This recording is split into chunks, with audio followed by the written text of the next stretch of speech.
Hi folks, and welcome back to Meaningful Money.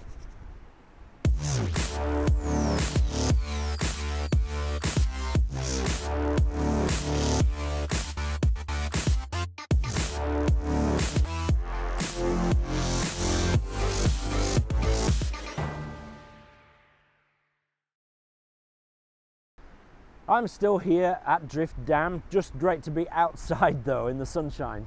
Although it is clouding over a bit, so maybe we've had our sunshine for this year. Hopefully not. Not often you see this much water coming down behind me actually. Just gives you an idea of how much rain we've had over the last few weeks. Now, we've been talking about life assurance. We've talked about the different types. We talked about term assurance, which I generally believe is the right one to have. We talked about whole of life assurance, which is rarely good value and generally to be avoided in my opinion. But how much life assurance do you need? Let's look at that this time. So before we do that, I must say thank you again to my friends and sponsors down here in the bottom right.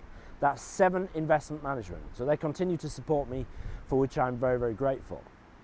Now, when considering how much life assurance you should have, there's a couple of factors you should bear in mind. One is how much debt you have. Okay, obviously you want to clear any debt if you were to die, because you don't want debt hanging around for your loved ones to sort out. Because debt does not die with you. Somebody's got to pay it back, okay? And the other factor is the loss of your income and its impact on your family. Now, if there's just you know, if you're single, not in a relationship, all you need to cover really is any debt and maybe a little bit more for some funeral expenses. But if you're in a relationship, if you've got a spouse or partner, if you've got kids, then the loss of your income is going to be a big deal to them if you die. So here's a bit of a rule of thumb, and it really is just a rule of thumb, okay? The perfect scenario would be to have enough insurance to pay off all your debt and to cover the loss of your income until your youngest child is independent. Now these days, obviously, if your kid goes to university and maybe does a master's degree after that, they may be dependent on you until they're 25. So that would be the perfect scenario, is that you say pay off your mortgage and have enough insurance to replace your mortgage, your income rather, until your youngest child is 25 years old.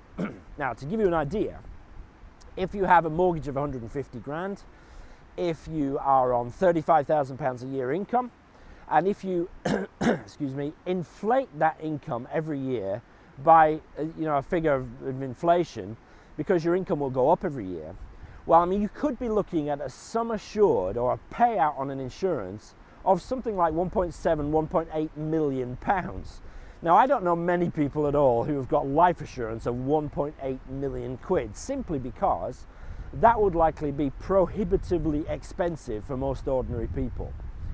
So, while that's the ideal scenario, realistically, you're going to have to come up with some kind of compromise, which both gives you a useful amount of cover and is affordable here and now. Now, one thing to be aware of is that if you or your partner are a member of a pension scheme at work, there may be something called a death in service cover or a group life scheme. In other words, it's basically a bit of a life assurance built into the company pension. And so that's worth factoring in as well. No point in having more insurance than you need. If the company provides some, then factor that into your calculations to how much insurance you need.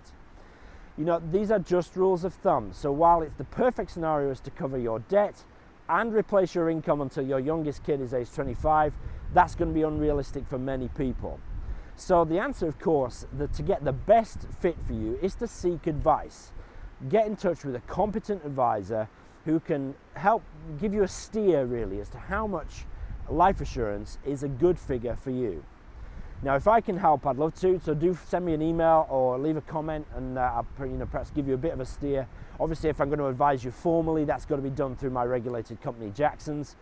Just go to Work with Pete at the very top menu on the site here, and I'd love to do that if I can. But, don't stress too much about this. It's important to have a good level of cover to do the job right, but it's important also for it to be affordable in the now. So a good advisor will help you to do that.